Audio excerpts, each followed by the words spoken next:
weeks from now, we will be celebrating Juneteenth. That is the day that slaves here in Texas discovered that slavery had ended. It really has to do with, again, enslaved people here in this state, but it has become a holiday that African Americans celebrate across America. In honor of that very important day, the Defiant Lawyers, that is Chloe and I, are going to do 3 separate broadcasts on the subject of reparations. We're going to make the legal case for reparations this Saturday, next Saturday, and the following Saturday, which will be Juneteenth weekend. We hope that you stay in tune for each and every one of those broadcasts. Let's go.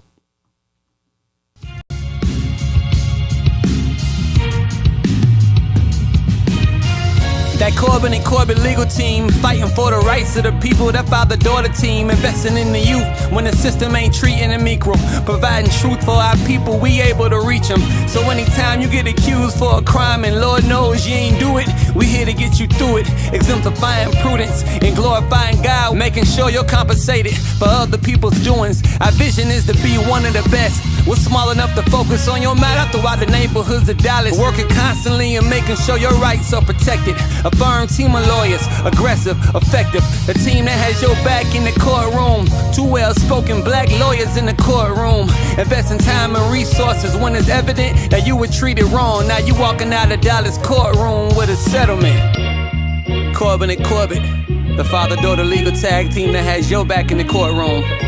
Our purpose is simple. To obtain a favorable outcome for each client and glorify Christ in all we do. Our vision is to be one of the best and most... Hello, legal rebels. This is Attorney Augustus Corbett, a.k.a. the Minister of Justice. And with me, I have the pleasure of having... Attorney Chloe Corbett, a.k.a. the Duchess of Justice. And together we are the Defiant Lawyers. We provide legal analysis of trending politics, policies, personalities, and pop culture to empower you with the information you need to be a legal rebel. Now, before we get started, I want you to do me a favor. Really, it's doing you a favor. Subscribe to this channel. Also, like, share, and comment. We want to hear from you. We are so excited to start this 3-part series on reparations. And it is a big, big topic, Chloe. Very big topic.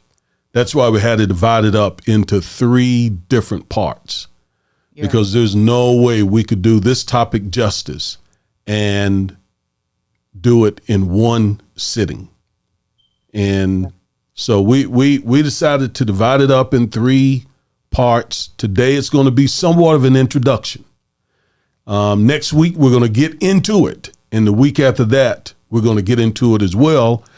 And by the way, we got some guests lined up to sit with us and to discuss this very, very important topic. So before going any further, Chloe, how are you? I know you're looking really good. You got your new do on today.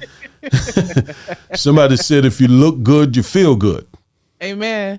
And look, this is the perfect time for me to get these twists. I went to an African shop, got it done. We're celebrating, Black people making the legal case for reparations. So I'm glad that I could get to kind of celebrate our culture with my hair. But I'm doing good, Dad. I'm fabulous. I feel amazing. I'm blessed. How are you doing? I am doing very, very well. We had a trial scheduled for this coming Monday, but that trial was it Tuesday? Was it Monday or Tuesday? Tuesday. Yeah. Yeah, and it was going to be a big trial, and we just finished a big trial a month or so ago. So, you know what? I am glad that the trial is not coming up Tuesday. The wife and I are going to your mom and I are going to try to get away for next week. We don't know how this is going to work out, but we're going to try. We're going to try real hard, get down to the beach and spend a few hours on the beach and just chill. Yeah, we need it, don't we? Y'all need it. Go to the beach, relax, get your self-care in. I'm encouraging you all as y'all's daughter to do it. Okay, we're going to do everything we can to make it happen. Absolutely. So I see Alicia has joined us. Good afternoon. She says to everyone, good afternoon to you, Alicia. Thank you for tuning in. Hey, sis. I know your mom, my wife, is there as well. She hasn't greeted us yet on YouTube. Hey, yes, but I know she's there. I can feel her presence. Yes. All right. So the legal case for reparations. The legal case for reparations. Let's get into it. Let's do it. All right, there we go. So let's start out, Chloe, with a couple of acknowledgments, okay? Mm-hmm. First, I want to acknowledge our forefathers. Yes. On my mother's side, my maternal great-great-grandfather, his name was Thomas Williams, and his wife's name was Emily. And they were enslaved on the Williams plantation in Duplin County, what's called the East Rockfish Township, in an area that my family still lives today. Our family church is still in that area. Our family's grave site, stretching all the way back several generations, is still in that area. And we actually knew the family that enslaved my family, the white family, the Williams family. And our family name is Williams. And obviously that's where we got it from. When I was doing the history search for our family on our maternal side, I spoke with one of the descendants of the white Williams family that had enslaved us. Mm. And my parents, my aunts, uncles, my grandparents, great-grandparents, they all knew this guy. They all knew him. They grew up with him. And I told him, our connection, and he was like, well, I don't know anything about slavery and all that, but I do know your family very well. We go way back. And I said, yeah, we go back more than you probably want to admit. And I'm telling you, I have the records. Your family enslaved my family. And it wasn't a contentious conversation at all. Chloe, I just wanted to get some information from him. And he confirmed what I was able to find through the analogical office there in the city of Raleigh, North Carolina. And then I went to our county records and found actual bills of sales, slave inventory. I found all those documents right there in the courthouse. They had been there for a long time. Dad, the fact that you could find bill of sales to identify our family and to identify a human being, that there were actually bills, records of a human being, of our ancestors being sold. It's baffling, and it's so mind-blowing. It's horrible. It's horrendous. Well, it all started. Let me share the story of how I even got interested in finding this information out. I saw a white gentleman wearing a ring, and it was a beautiful ring. It was a gold ring, and it had a symbol on top of it. And I asked him, what kind of ring is that? I love that. I want one of those. And he said, it's a crest ring. I said, what is a crest ring? He says, well, it has a symbol of my family on the top of it. So the symbol that you see is really my family symbol from Europe. I said, wow. So I went to the jeweler and I said, I want a crest ring. And the jeweler said to me, Chloe, he said, well, he put it very gently. He said, I'm not sure if you really want to do that. He asked me my last name. I told him Corbett. He said, I'm not sure you really want to do that. I said, well, why do you say that? He said, well, because I don't think the Corbett name is from Ireland. And I don't think you're from Ireland, are you? I said, no, I'm not. I'm an African American. And he said, well, yeah, that's what I'm saying. I don't know if you want to, I think the ring was like $1,000. I don't know if you want to invest $1,000 in a ring with the crest on it of the people that likely enslaved your people. If you want to do it, I'll take your money and get it done for you. But you probably don't want to do that. And once he explained that to me, I said, no, absolutely not. I definitely. He know what he was doing. That he knows that ring was not made for us. He was trying to be nice about it, but that's right. That ring was not. I mean, we have the Corbett name, but it wasn't made for us or for our family. We have no association with it. I mean, we didn't come over here as Corbett's, right? Or Williams. Or Williams. In fact, this is some breaking news. Your mom and I, you and your brother know this, but your mom and I, we're going to be changing our last names to an African name. And we're doing the research currently to select. There's no way to find out, because when I found my great-great-grandfather, which would be your great-great-great-grandfather, when I found them, I only was able, on those slave inventories, you could only see the first name, of course, the last name, which was the plantation name, the owner of the plantation, the gender, and the age. And in 1860 was the date of that slave inventory. And an inventory is just that, as you were pointing out earlier. An inventory was their proof of what property they had. Because remember, during slavery, blacks were property. By law. By law. We were defined as property. Property. Like cattle. Like a dog. Like a dog. Or a buggy. A horse. So they kept an inventory of their property. And so I saw my father, Tom, and how did I know it was my great-great-grandfather? How did I know it? Because I used Census Bureau records that went back from like 1980, 1970, 1960, 1950, all the way back to 1840, 1830, and I put it all together. And the people who helped me do it, Chloe, there were I remember a couple of white ladies, and they told me, they said, now, if you're going to do this, Mr. Corbett, you're going to have to prepare yourself emotionally, because it's going to be emotional.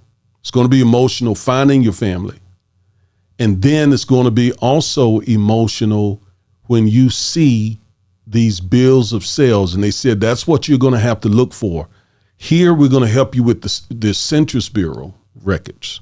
But when you go back to the county that your family lived in, you're going to have to look like a business person, like a business. You're going to have to look for business sales, business deals, bills of sales, inventory, and that's going to be emotional. So that's how all that started. That's the way I got. That's the way I started doing the research. It was very, very, very good.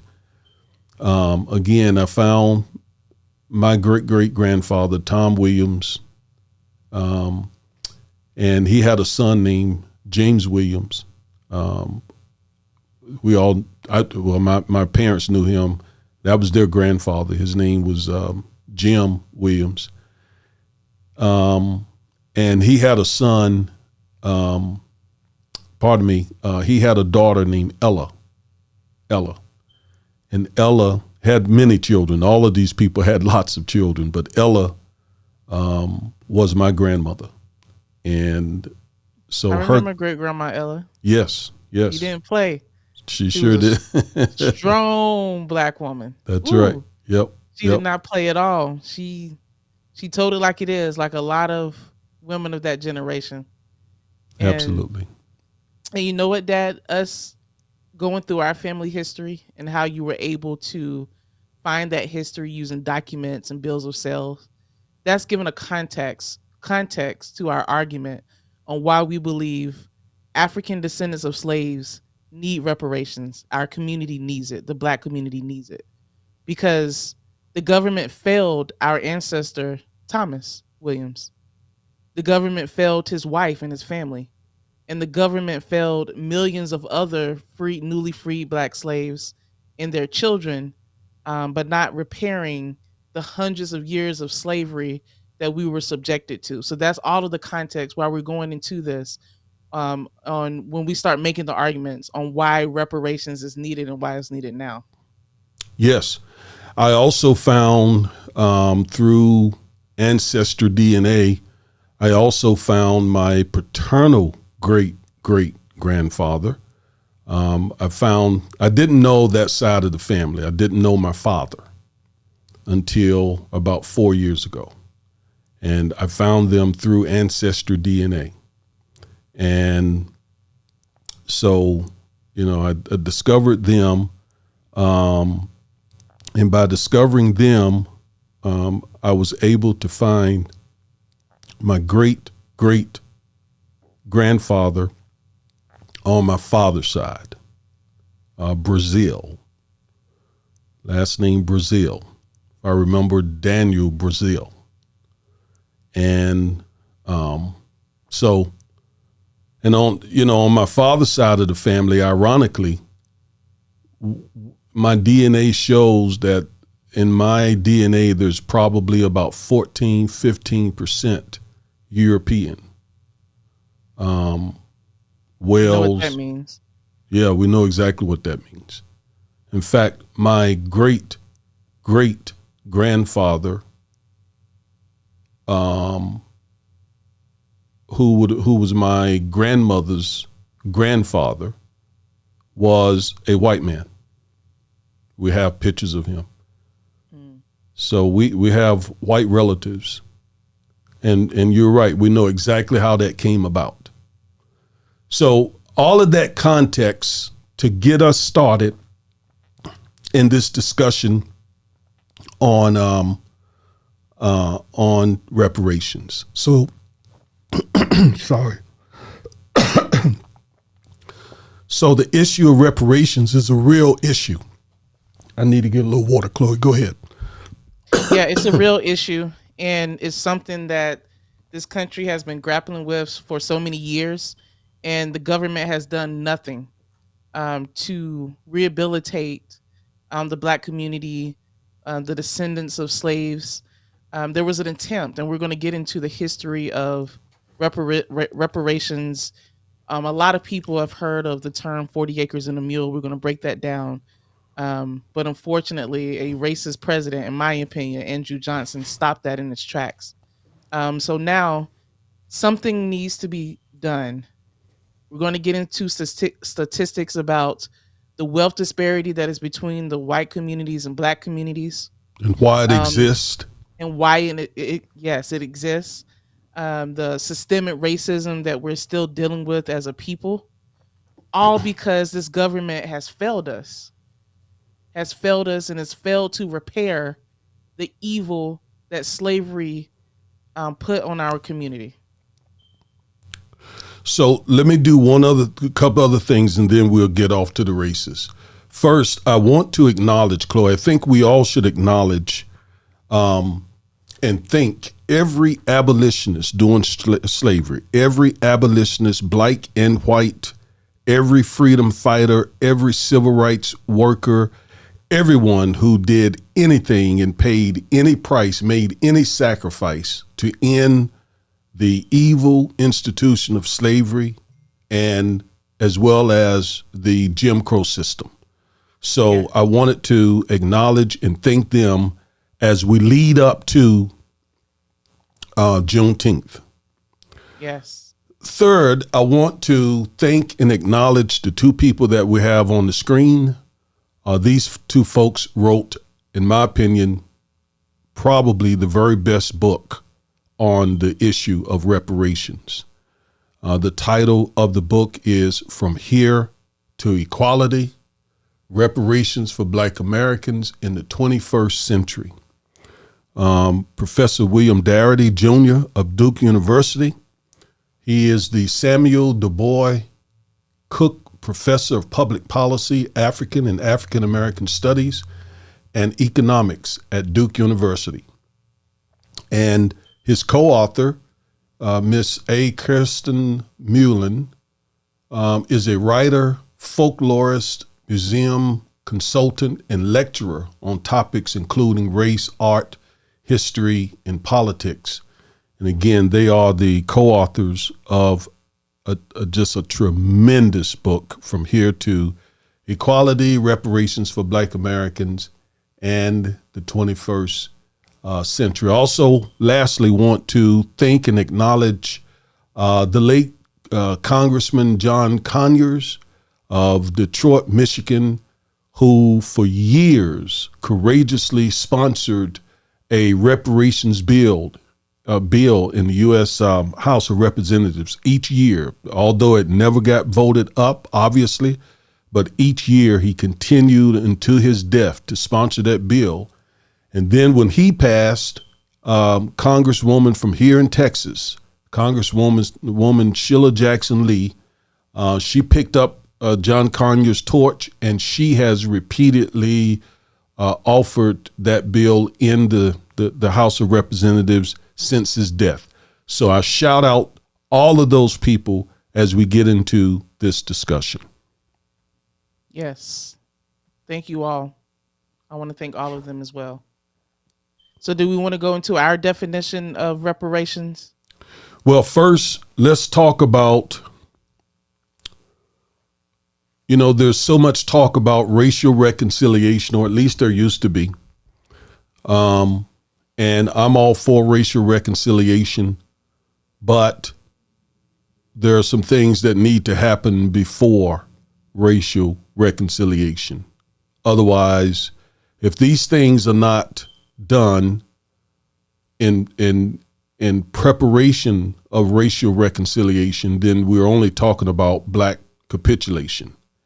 And I'm not interested in black capitulation. We've been doing that for too long.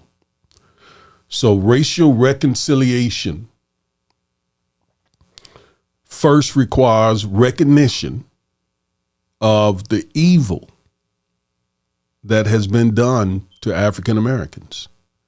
How can we reconcile when the white community has not even, in a real formal way, meaningful way, they haven't even recognized the evil? I don't think that they have. I don't either. I agree.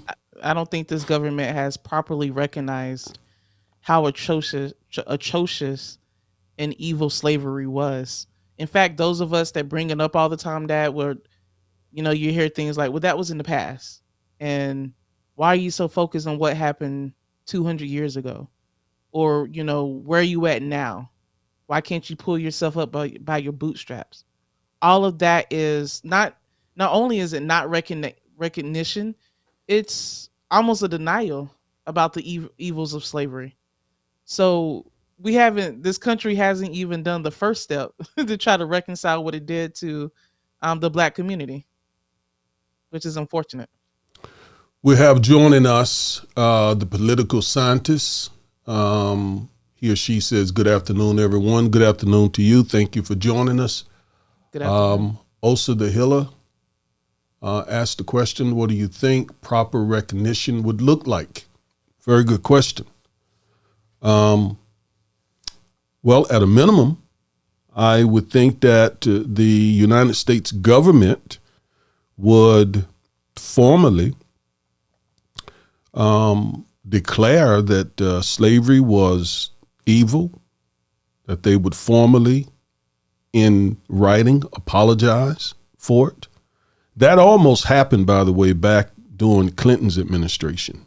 And there were some African Americans who said, we don't think you should apologize because in many ways that will absolve you. And people would say, okay, well, we apologize, forget reparations, let's move on. So, that didn't happen. I think Clinton was prepared to do so. See, I disagree with that. I think that's the first step. Is it the last step in a formal apology by the government? No, but it's a proper first step to nationally recognize how evil slavery was. So I don't agree with those black lawmakers who were opposed to it. I wish that President Clinton and had some done it. and some civil rights leaders. And some, yeah.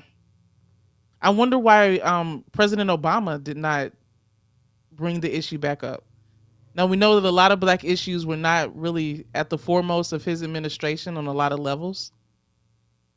He was focused on other matters, and I understand that when he took office in 2008, he was dealing with the economic crisis. But I feel like it would have been proper for him even to have at least brought it up to try to bring some type of formal recognition. Wow. So yeah, see, this conversation is so deep. It's so deep. It has so many angles to it.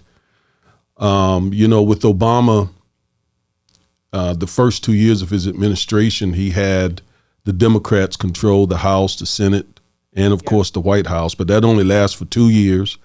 And Obama used those 2 years to get that Obamacare passed. Yeah. And after that, his political capital was gone after that. It was gone. Exactly. Yeah. Yeah. And they began, and of course they opposed him in every way, shape, form, or fashion. I mean, he could barely get anything done afterwards. Yeah. So it was likely unrealistic for him to get an apology unless he did it by executive order. But we don't need an executive order. We need the country formally, both houses formally apologizing for slavery and recognizing it. So in answer to Osa the Healer, let's start with the formal apology from the United States government, because as Chloe said earlier, they passed laws. The government essentially passed laws legalizing slavery. So that's a good start. Yeah. Yep. So recognition, then repudiation. I think repudiation is necessary because we don't want you to just recognize it. We want you to declare in that same written formal statement that it is repugnant what happened to Black Americans, and repudiate it. In other words, we reject it. We reject what, by the way? White supremacy, systemic racism, all the things that we've suffered here in this country. So repudiation of those evils. And then third of all, and this smacks of a biblical term, repentance. And that is turning away from it. I mean, formally, legally, socially, politically, turning away from the evils of white supremacy and systemic racism. And then all of that's good, but if you don't do the fourth thing, then you still are not truly setting the groundwork for racial reconciliation, which are reparations. And that's the topic that we're going to discuss for the next 3 weeks. Yeah.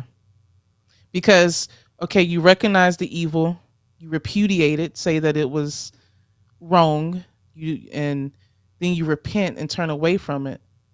Okay, but reparations now is the action part. That's where you can take some action to try to repair all of the evil that you just recognized, repented for, and repudiated. And that's where America, this government has, in my opinion, it hasn't recognized it either. But the true change is going to come when it takes action to actually repair the way that our community is now. So that's the action part of it. We need action, action, action. That's right. That's exactly right. Now, Osa the Healer asks a very good question. Does the acknowledgement of Juneteenth count? I don't think so. All right. So the fact that Juneteenth is now a national holiday, is that not recognition of the evils of white supremacy, systemic racism? No. I mean, a lot of Black people in Texas have been celebrating Juneteenth since, the slaves in Texas were given notice that they were freed, sometime after the Emancipation Proclamation. I think that that's because we put pressure on lawmakers to do something instead of actually addressing the issues and really recognizing the evils of slavery, the evils of white supremacy. They just put a sticker on it. Well, we'll give you a national holiday. But to me, that goes nowhere near enough what needs to be done to actually repair what has been done to our community for all of these hundreds of years. So it's nice, that it's a federal holiday, but it's nowhere near enough. There's not the formal recognition, in my opinion, the repudiation, the repentance, and definitely not reparations by that action. Okay. I agree certainly that making Juneteenth a national holiday, a federal holiday, certainly does not,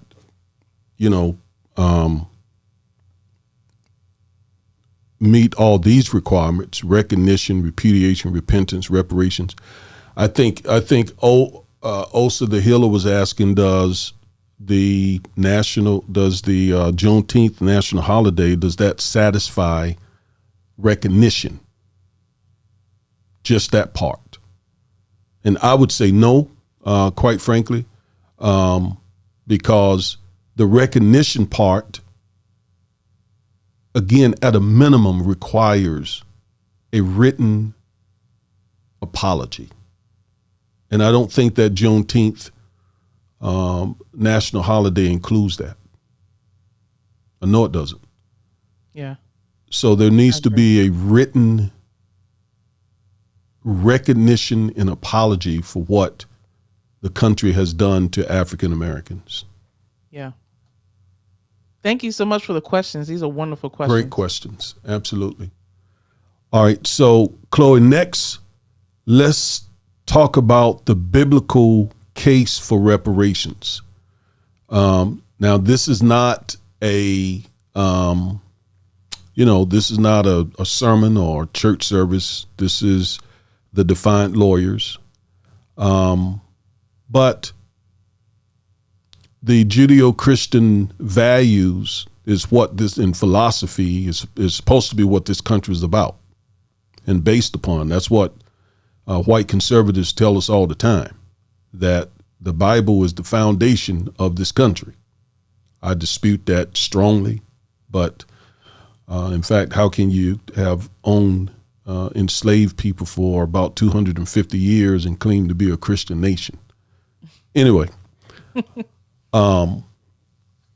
so the biblical case for reparations. There are two places in the Bible, Chloe, that definitely sets a precedent. That definitely sets the precedent for reparations. The first, we all have heard the story of how the Israelites were enslaved by the Egyptians for 400 years, right? We all know that story.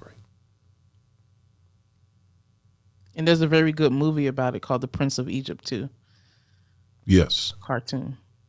And there was this, long before you were born, there was another movie about Moses, Charleston Heston. What's his name? Charles Heston, the actor. Charles Heston or Charleston? I see his face. I can't remember his name. Yeah. I don't want to mess the man's name up. I think he's passed, but he played the character of Moses. Charlton Heston. Okay. But anyway, everybody knows that story. Charlton Heston. Yes. Everybody knows that story, but most people may not know that when God brought Israel out of Egypt, he instructed the women of Israel to ask the Egyptians for gold, for silver, for money, and the Egyptians complied and gave the Israelites a whole bunch of money, such that when they left out of Egyptian slavery, the Israelites left with a lot of money. That's sort of reparations for the 400 years that they had been enslaved by the Egyptians. A lot of people don't know that. So there is that biblical precedent. And then there's another biblical precedent in Esdras, chapters 1 and chapter 6. And this one is when this happened after Nebuchadnezzar, about 100 years after, about 70 years after Nebuchadnezzar had plundered Israel and destroyed the temple and taken Israel into bondage. And a king, Nebuchadnezzar died, and a king came into power by the name of Cyrus. And Cyrus was a pagan. He was an evil king.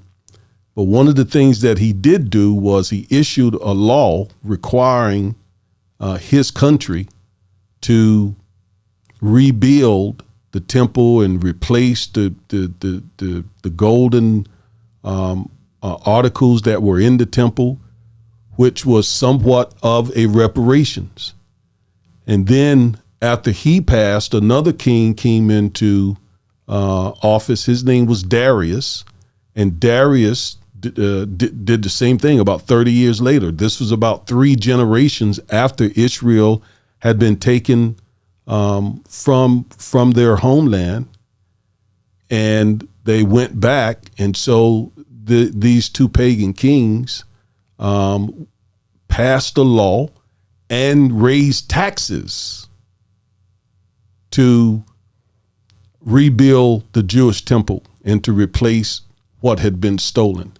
And Chloe, that goes to the heart of all the whites who say that the country shouldn't pay reparations because of sins that were done before they were even born.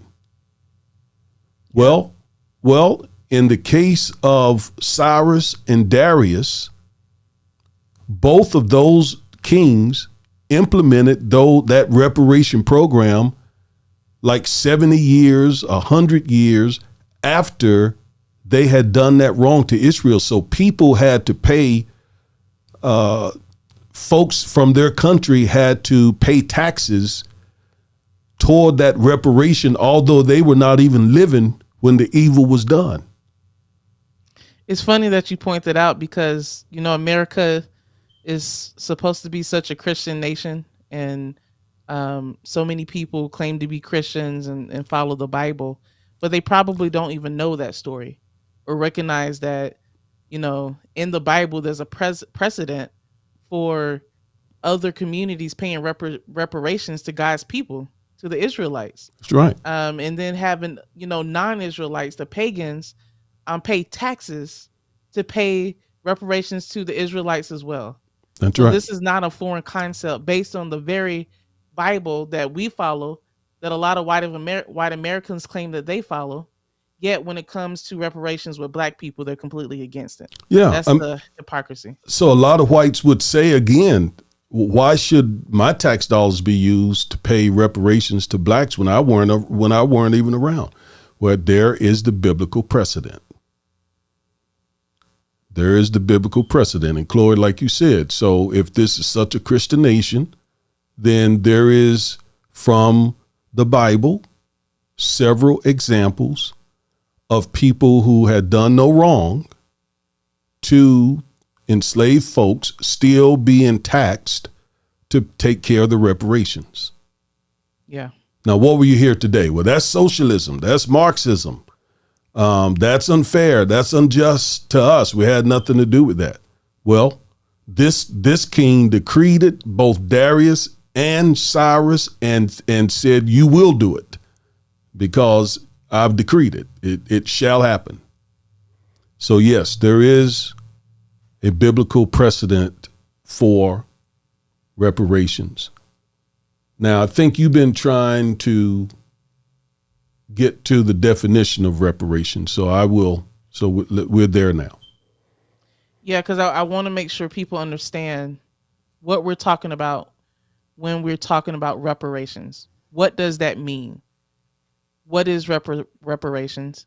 There's been a lot of research about it, and Dad, we've come up with our own definition, and we're going to be breaking this definition down a little bit today. Today is more just an overview and talking about the context, but we're really going to be breaking it down next Saturday and the Saturday after. So this is our definition of reparations, and I think you had it on the screen. So what are reparations? Reparation is the economic compensation, so money compensation, or other economic factors for past injuries. So for past injuries that were caused by intentional, de facto, we're going to get into that, and systemic injustices for the purpose of redressing past and eliminating current inequalities. So let me say that again. Reparations, this is our definition, is the economic compensation for past injuries caused by intentional, de facto, and systemic injustice for the purpose of redressing past and eliminating current inequalities. So when we're talking about reparations, that's what we are referring to. One, providing economic compensation to Black Americans for the past injury of slavery, Jim Crow laws, systemic racism, etc., that were caused by intentional behaviors by this government, by de facto behaviors, government behaviors that were not necessarily in law but were accepted by society, by systemic injustices in various systems in our country, the education system, the health system, the former slave system, unjust economic system, to address past inequalities and eliminate the current ones. So that's what we mean by reparations. And we're going to break each of those elements down to make sure that you all understand and to make our argument on why Black Americans need reparations today and why the government needs to bring it. And look, reparations in America, this is not unique. This is not something that is foreign. This is something that the American government has done time and time again with other groups in this country, with Native Americans, with the Jewish community. We have it in the legal system, Dad, where we represent plaintiffs and we seek to get economic compensation for them when they're injured by people who harm them. There's reparations in the criminal system to victims. A victim can try to get compensated for the injuries that he or she suffered. So this is absolutely not foreign. And a lot of times there's no opposition either, except when it comes to Black people. In fact, the Native Americans, let's talk about that group. Because of the way the state sanctioned discrimination that they suffered, the American government has given land and billions of dollars to various Native American communities to help benefit their community, to help them reunite back into American society when they were exiled to reservations in this country. For Japanese Americans, there's been studies that shown that over $1.5 billion was paid to Japanese American descendants because of the internment of Japanese Americans during World War II. With the Jewish community, via the Marshall Plan, the United States participated with other European nations to help ensure that Jews received compensation for the Holocaust and what they suffered with that.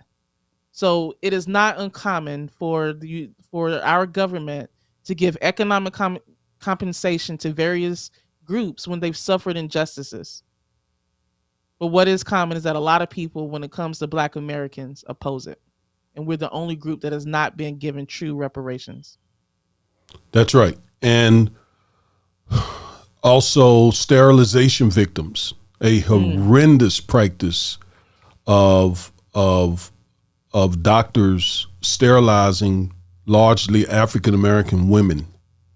The Tuskegee experiment victims, the Rosewood Race Massacre victims are also examples. And now, like you said, Chloe, there have been no reparations, for the black community. There were reparations for the Tuskegee victims, for the Rosewood Race Massacre victims, the sterilization victims, and coming from the South, the way I did, from the country, from farms, I grew up seeing how black farmers lost precious black farmland because of racial discrimination. The 20th century saw black land ownership go from millions of acres to probably under 100,000 acres in the country. And a friend of mine that I grew up with, him and another friend of mine, they sued the federal government. Big case, very, very big case. And won. Took them years and years and years and years to get some compensation for that. I think the lawsuit started, I believe, in the 80s. And it wasn't until Obama became president that black farmers got a fraction of what they should have gotten for losing all that farmland like that. I think it was to the tune of $1 billion, maybe $1.5 billion.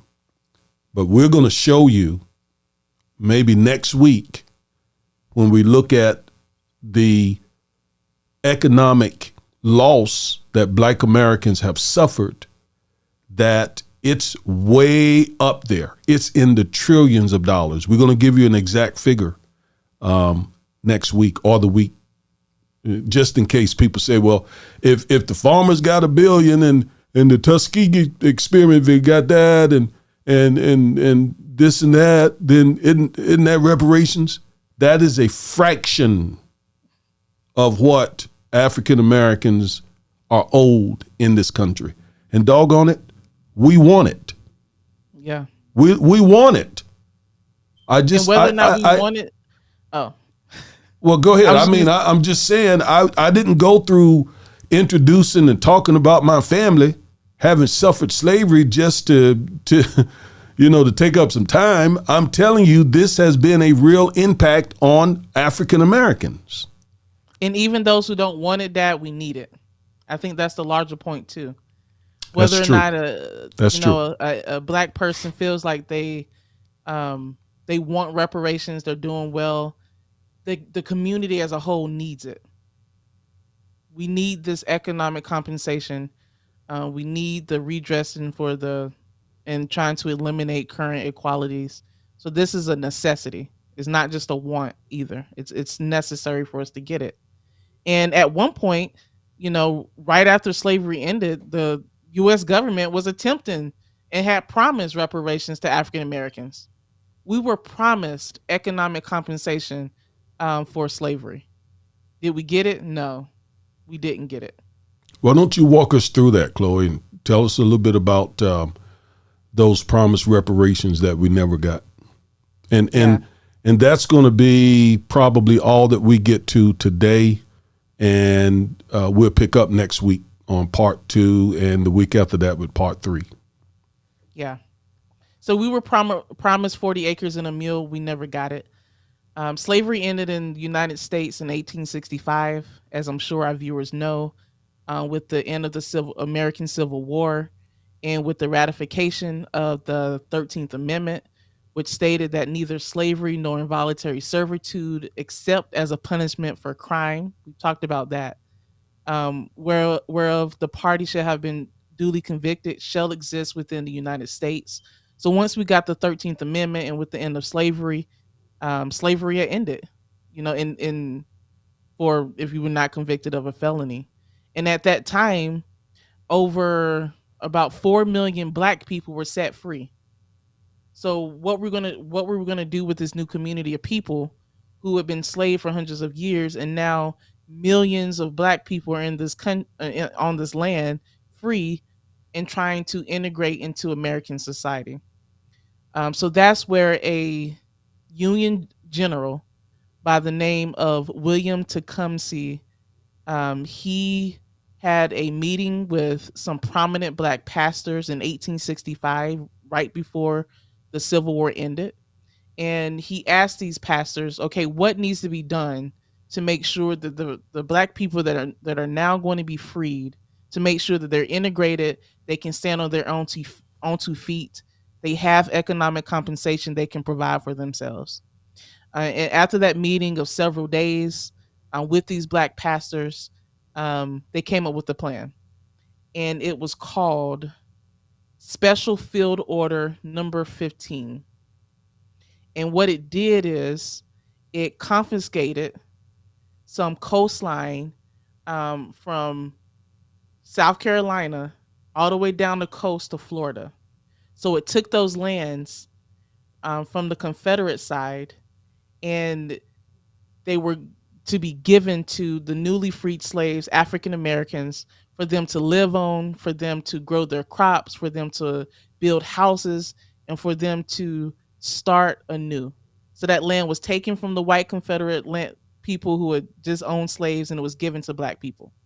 Now, before you go on, Chloe, stand right there. I mean, let me just jump in here and just make the point, because obviously we can hear Southerners, white Southerners, saying, now that is the injustice, taking white Southerners' land like that and giving it to Blacks. That was the injustice. But let me say this. Black Americans at this time had been enslaved for about 250 years as chattel property, and had built the country, was the economic base for the country.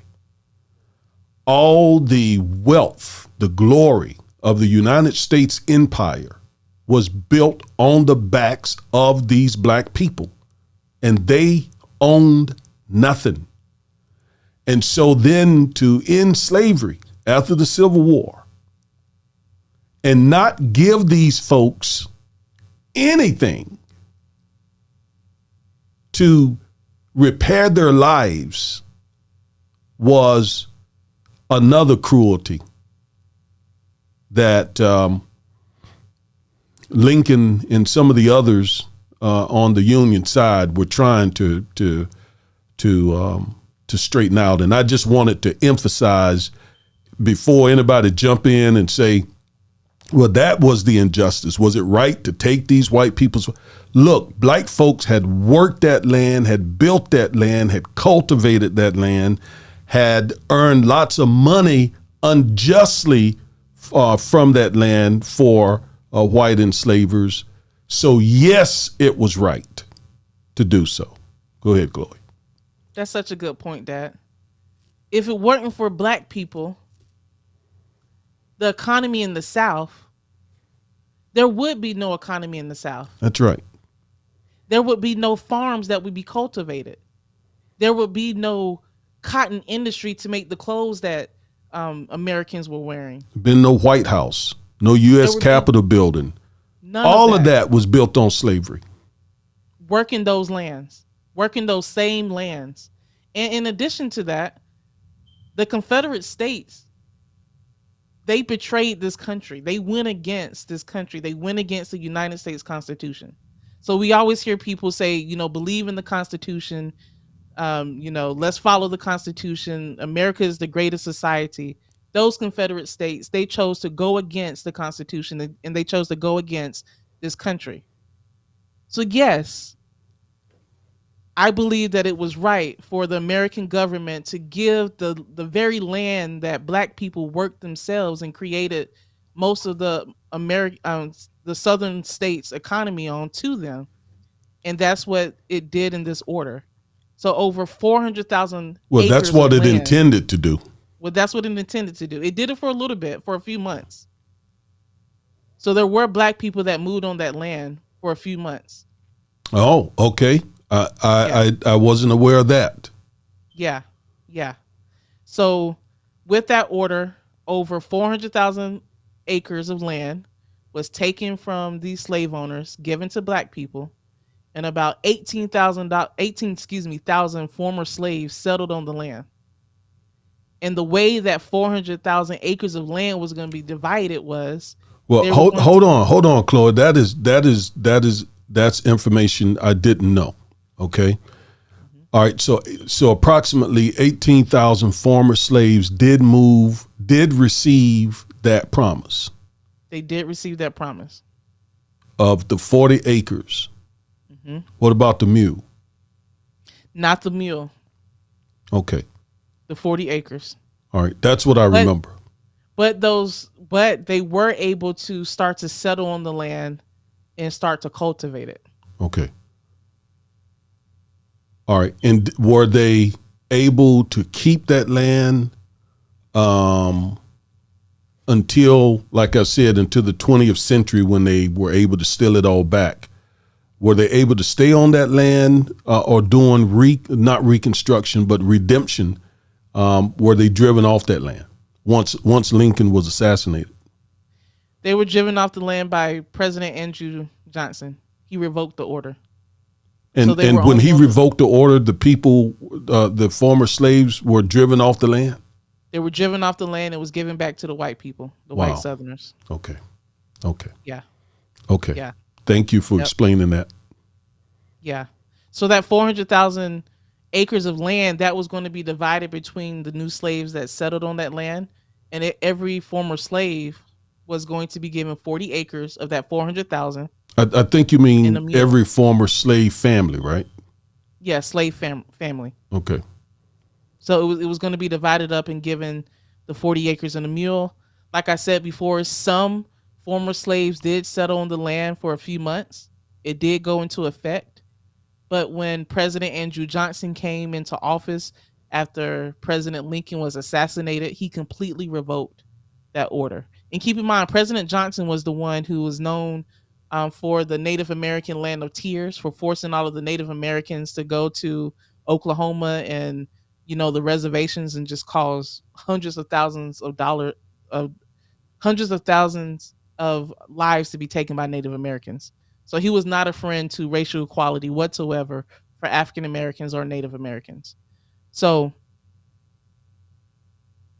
with his revocation of that order, a majority of those 4 million newly freed black people were not given their promised 40 acres and a mule. Just a tiny fraction for a few months were given that promise, and many were not. And that's where we go into Jim Crow. That's where we go into the African American former slaves going back on the plantation. A lot of them went back on the same plantations that there were slaves at, and it becomes a new form of slavery. Sharecropping. So,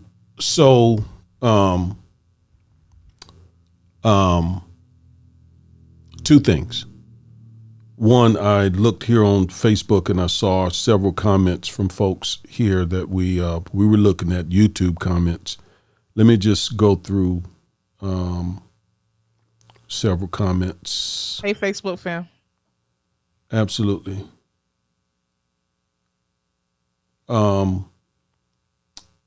Sister Ave says, but the white people are still living off the benefits of the evil done by their forefathers. Absolutely right. Yep. She also said that our definition is a great definition. Why, thank you very much. We'll put that back up. Let me just put it back up there so everybody can make sure they got that definition. And let me see, what else? And your mom said, Chloe, that's right. It becomes a problem giving reparations to African Americans, but not to other communities. It's shameful how the nation argues vehemently against doing what's right for the evil done to African Americans. That is right, sweetheart. And Sister Ave says self-care is of the utmost importance. Yes. Yes, always. So I wanted to, shout out those commenters on Facebook. But before we go to Jim Crow and all of that, let's talk about briefly, as we come to a close, it's been an hour, how different America would be today had that promise been kept. Woo. Had the country been the Christian nation that it supposedly is. Had the country kept that promise of giving these newly freed, enslaved people the wherewithal to begin to build their lives, to begin to build schools, to begin to build hospitals, to begin to educate their children, to begin to build wealth. Just imagine, I don't want to overlook that. Just imagine how different America generally and Black America would be today had that promise been kept. We wouldn't have, Chloe, all of the stuff that we see today. Yeah. The poverty. Okay? The wealth disparities. I know we're going to get into all of that. We wouldn't have a lot of that stuff. There would be no need for that. We wouldn't have all of the police shootings. All of this stuff flows out of the fact that that promise was never kept, and African Americans, the country allowed white Southerners largely to keep those newly freed enslaved Black folks as second-class citizens. You know, it's almost unimaginable. And what I mean by that is it's almost hard to imagine what America would look like now if that promise of reparations had been kept. In all of the sequence of events with, President Lincoln being assassinated, this new, in my opinion, racist president, Andrew Johnson, coming in. Well, that's not just your opinion. That's everybody knew that dude was one of the worst presidents this country has ever had. Now I was about to say something that go look into. I know you're about to say that. Yeah. We're on the same wavelength. Go read up on President Andrew Johnson. I'm getting Jackson, y'all. Go read up on him and the atrocious things that he did to Black people, to Native Americans, reversing a lot of what President Lincoln and the Senate were trying to do in the Reconstruction era after slavery ended. I mean, it's absolutely it's horrific. Well, you take my family, for example, okay, to keep this real, take my family. When I was a little boy, a lot of my relatives and before me were sharecroppers. And so even after slavery ended in 1865, my family stayed on the White Williams family farm and continued to work for them like many slaves did. They had no other choice. Where were they going to go? They had no land of their own. White Southerners were very bitter, very, very angry and bitter. And so it's not like Black Americans could just pull themselves up by their bootstraps in this hostile environment. So many of them continued to live in a system that was nearly slavery itself. And I know this personally because I remember my family still deals with the that broken promise to this day. You take, for example, I graduated college in 1989. My family had been here since 1830, at least. I am the first male, not female, the first male in my maternal family to graduate college. To my knowledge, there's no one else that I know about. I am the first. That was over 200 years. Mm. And man, I had to struggle myself. I was a high school dropout. I had to struggle to graduate college myself. So much of the issues that my family still deals with to this day are rooted in slavery. Yeah. And so many other millions of American families as well, Dad. That's right. Are still dealing with those same issues. Before we close, I would like to read just a little bit of the language of that special field order. Please. 15, because that's where a lot of the contemporary debate over reparations is coming from. And it's sort of the basis of our argument on why we need reparations. Please. So this was issued by, like I said, Union General William T. Sherman. And the first paragraph states, the islands from Charleston, South Carolina, the abandoned rice fields along the rivers for 30 miles back from the sea, and the country bordering the St. Johns River, Florida, are reserved and set apart for the settlement of the Negroes now made free by the acts of war and the proclamation of the President of the United States. We know that he's talking about the Emancipation Proclamation by President Abraham Lincoln. He said, at Beaufort, Hilton Head, Savannah, Fernandina, St. Augustine, and Jacksonville, the blacks may remain in their chosen or accustomed vocations, but on the islands and in the settlements hereafter to be established, no white person whatsoever, unless military officers and soldiers detailed for duty, will be permitted to reside, and the sole and exclusive management of affairs will be left to the free people themselves, subject only to the United States military. I'm getting chills. Wow. So that just said that this 400,000 acres of land that was set aside for free blacks, that it was their sole and exclusive management of affairs that would be left to them, and that no white people could come in and try to change those affairs. They were given finally these free black slaves, former slaves, their own autonomy to make their own decisions about their affairs. I'm getting chills. He cannot be subjected to subscription or forced military service, save by written orders of the highest military authority of the department, under such regulations as the president or Congress may prescribe. Domestic servants, blacksmiths, carpenters, and other mechanics will be free to select their own work and residence, but the young and able-bodied Negroes must be encouraged to enlist as soldiers in the service of the United States to contribute their share towards maintaining their own freedom. So basically what that is saying is the blacksmiths, the carpenters, they're free to continue in their career and their vocation.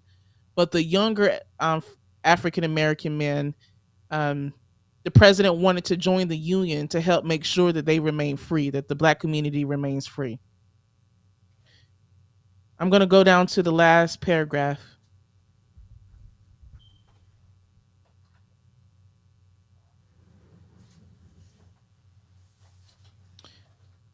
Actually, the third to last paragraph.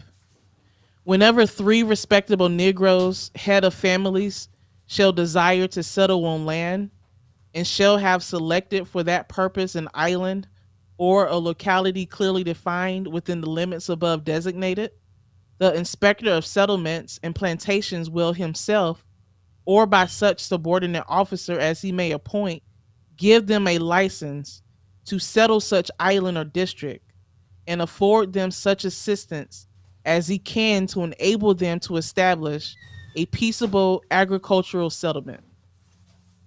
The three parties named will subdivide the land under the supervision of the inspector among themselves and such others as may choose to settle near them. So basically, what this paragraph is saying is that three black people of the community, heads of families who desire to settle on land, they can select an island or that land within the limits of the 400,000 acres, and they would be given a license to settle on that land. That land would then become their property. Wow. Powerful. Powerful. Powerful. If only the promise had been kept. If only the promise had been kept. I mean, Black America would be completely different today. And, you know, there was that 10, 11, 12-year period of Reconstruction where Black America made some gains, you know.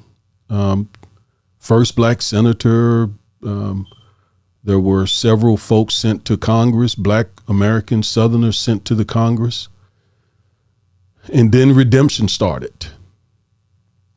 Redemption started, and the compromise between the South and the North, allowing, I think, Rutherford to become president,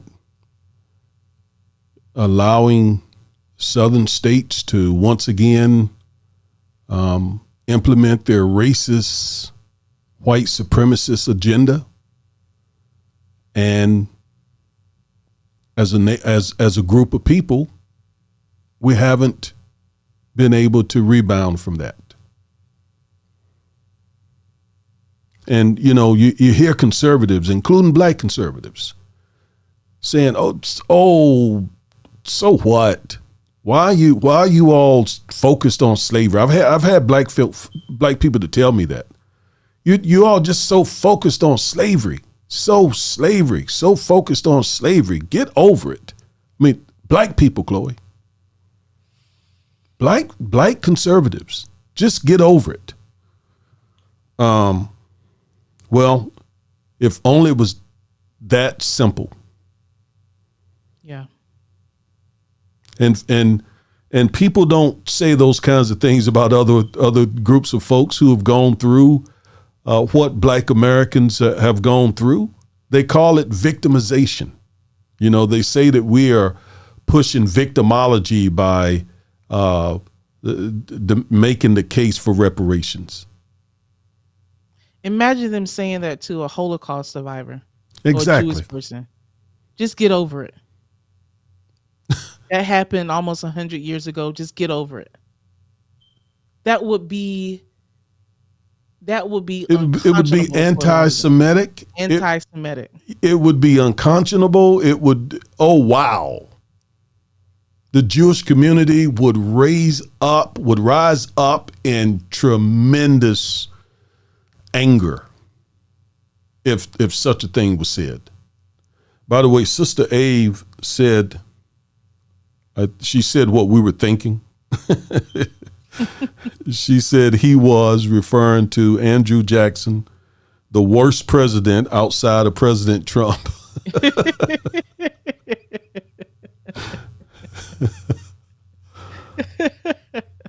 Thank you, Sister Ave.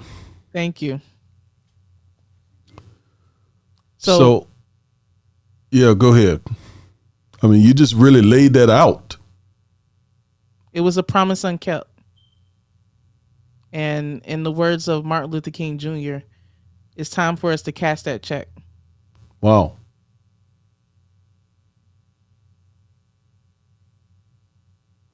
That sounds like your first book, Chloe. I just heard a book title. A Promise Unkept. That sounds to me like you need to go deep into the subject of how that broken promise, the 40 acres and a mule, how that has impacted Black America, in America generally, and entitled that book, how'd you say it? A Promise Unkept. A Promise Unkept. I'm going to do that. That keeps ringing, that phrase keeps ringing in my mind. The more and more we talk about this and read in this special field order. Yes. Yes. All right. So we're going to end it here. This has been an hour and 15 minutes. Next week, we're going to pick it back up again. And specifically, we're going to break down this definition. We're going to talk about economic compensation for past injuries, exactly what we mean by that. We're going to talk about, we're going to get into that in depth. And then the third week, we're going to talk about intentional, de facto, and systemic injustices, and redressing past and eliminating current inequalities. So that's how we're going to break it down. So next week, economic compensation for past injuries. That's next week. Week after that, intentional, de facto, and systemic injustices, and redressing past and eliminating current inequalities. The third week, and that is the day before Juneteenth. So the timing is perfect. The timing is absolutely perfect.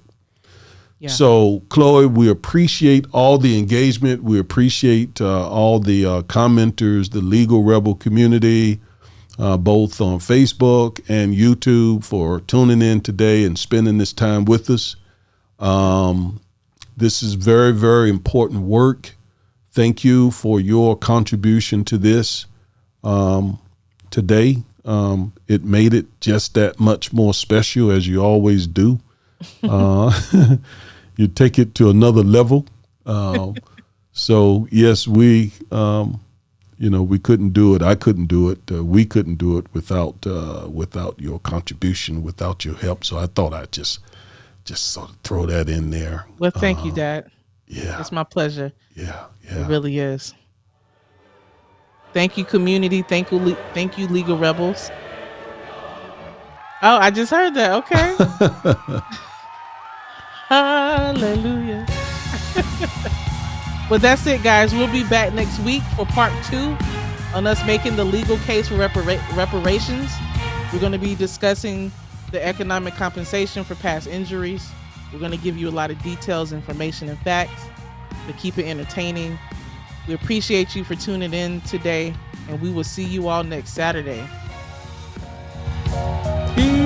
Peace, love, soul.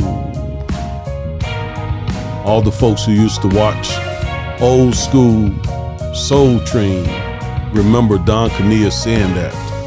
Peace, love, and soul. Do you remember that? I've seen clips. Y'all were getting it back in the day. Yeah. All right, y'all, we out.